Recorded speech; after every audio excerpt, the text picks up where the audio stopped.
January, on Maryland's eastern shore. Like many other places in the United States, it still lies in an economic deep freeze. Kind of take one day at a time. And Eugene Evans has been building and repairing boats here for over 30 years. He's hanging on, but has had to let go of most of his workers. What the Fed has done doesn't make him optimistic. I don't really see anything that would encourage me to go out and borrow extra money, to do extra things, to put extra people to work. I really don't see, I don't see absolutely nothing.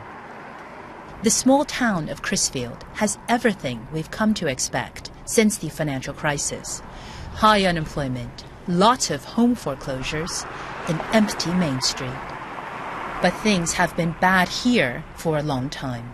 We all know it's been bad, and we can see it, we see it on TV. But when you get down to us, there was a joke he used to tell around here, if we had a depression, it would take us 10 years before we knew it, because we've been depressed for so long. That's kind of our situation. That's a situation that's caused the Fed to pump in cash for the past 5 years, and now they're cutting back. Even though all of the attention is on the Fed's tapering or cutting back its cash injections, what matters for the fragile recovery is where interest rates are headed. Managing that will be the Fed's biggest challenge.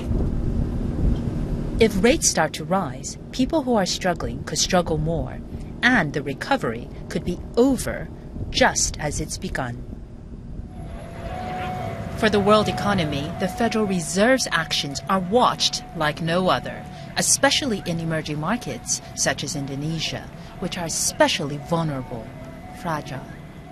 A measure of fragility is how comfortably a country can manage its debt. And Indonesia has a lot of it. 4% of GDP is owed to foreign creditors. With its currency at a 5-year low, it now means that burden is getting harder and harder to manage. They're hard at work in this plastic factory, but this country is considered a member of the Fragile Five because it imports more than it exports, so it owes a lot more than it earns. Still, the government is confident that no matter what the Fed does, investors will still think they're worth the risk. Our long-term growth is around 6% or 6.5%, while those in the U.S. is around 3%. So in terms of growth, we are offering a better return. I believe the improving global economy will improve confidence of global investors to invest in a more risky country like Indonesia. The good times, cheap money, was always going to end. Emerging economies now need to convince investors to stay put. Linda Yu, BBC News, Jakarta.